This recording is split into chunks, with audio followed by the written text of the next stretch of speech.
Hello everyone, today I will be presenting to you about technology in the workforce. The Industrial Revolution was a point in history that sparked dynamic change in the livelihoods of the people. New methods like development of factories, industries, transportation, and new forms of communications were implemented to benefit the economy, which still resonate in the developed world today. These long-term changes inspired a new revolution of technology. Today, automation serves as a catalyst for the advancement of a growing and robust economy. However, its potential to coexist with humans in the future is debatable. Even though, in the U.S., technology has played a vital role in the development of the society, if technology continues to grow at its current exponential rate, automation will alter the workforce by eliminating lower-skilled workers and increasing the demand for higher-skilled technical positions. There are many contrasting views concerning technology and its presence in the workforce. The way technology is utilized in the workforce is also a recurring theme in A World Without Work, written by Derek Thompson, and Address to the Nation on Labor Day by Richard Nixon. Thompson argues that technology could potentially decrease the value of human labor in the workforce. However, Nixon encourages the benefits of technology and its result in productivity improvements in America's economy. The controversy between the two articles and technology's role in the workforce inspires the research question: should technological advancements that replace human labor be encouraged in the workplace in America? One perspective is advances in automation and technology will create new opportunities for development in the economy.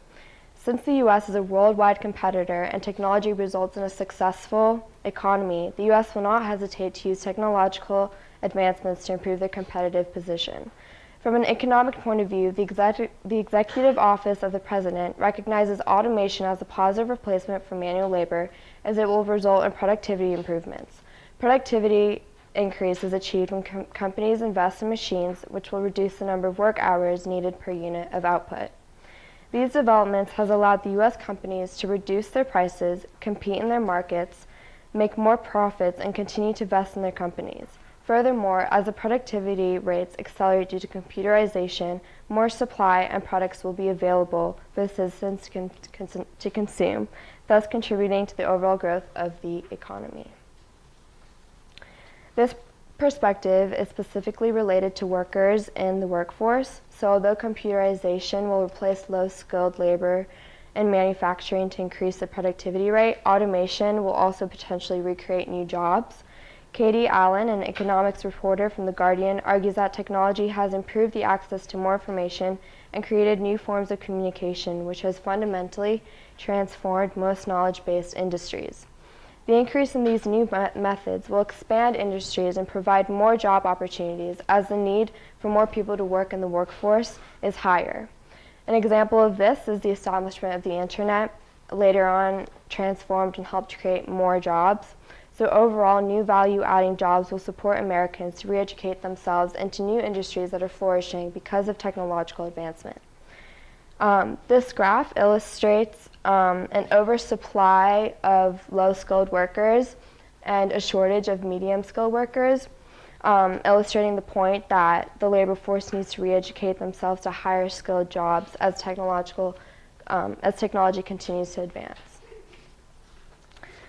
An opposing point of view is focused on the negative impacts that technology has on the economy. Automation is blamed for replacing skilled labor and creating unemployment. Aaron Smith, an associate director of research on internet and technology from the Pew Research Center, admits that 47% of jobs in the U.S. workforce are at risk of computerization, specifically in the manufacturing sector. This is because computers are very black and white, and they don't have the abilities to perform other skill sets that are needed for service occupational jobs, such as arts and entertainment or even educational services.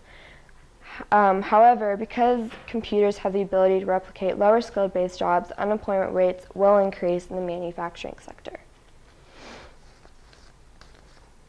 The disappearance of manufacturing jobs has a short-term negative impact on specifically the workers because they will become obsolete. The author Thompson from the article A World Without Work uses the example of Youngstown steel industry to illustrate how massive job loss in an industry will force a transformation of society and its economy.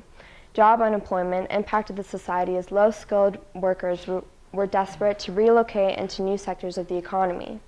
Carl Frey and Michael Osborne from Oxford University report that workers are relocating from manual labor to more service-related jobs as higher-skilled work is less susceptible to computerization. However, workers in manufacturing can only relocate into new economic sectors if they have been re-educated to do the higher-skilled work. This evidence reinforces the argument that technology is displacing human labor in the workforce. To reiterate my research question, should technological advancements that replace human labor be encouraged in the workplace in America? Given the different perspectives, it's evident that technological advancements is a threat to the labor force, but if a balance is formed between automation and the value of human labor in the workforce, the history shows that long-term these new advancements are positive for the economy and the labor force.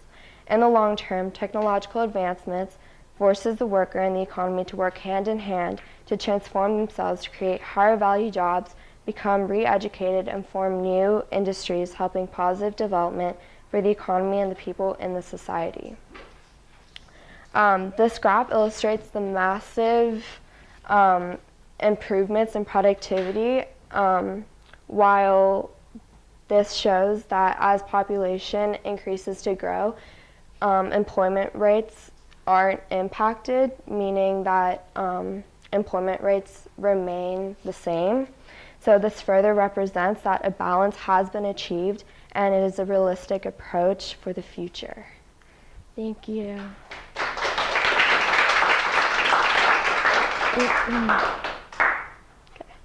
Sophie, my first question for you is, in your research, is there any information that you wish you could have found that you and weren't able to, and why you think maybe you weren't able to?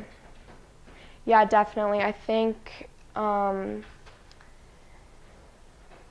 if I included a government perspective into my research, I think that would overall make it stronger, because I think a government perspective would be important, because it would kind of show how the government's his role is to make sure that, the government will be able to see how he deals between how technology would be good for the economy and also how what would happen if the workers would become obsolete. So just to see how the government would deal with that, those two perspectives.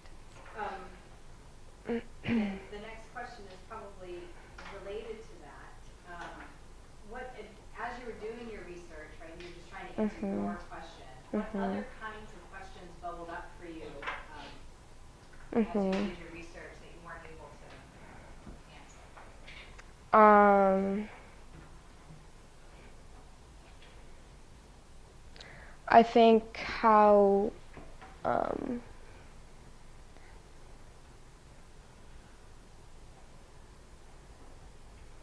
one thing that I wanted to kind of talk about was how humans are more creative in the workforce, however technology, because they're very black and white, they don't have those skill sets.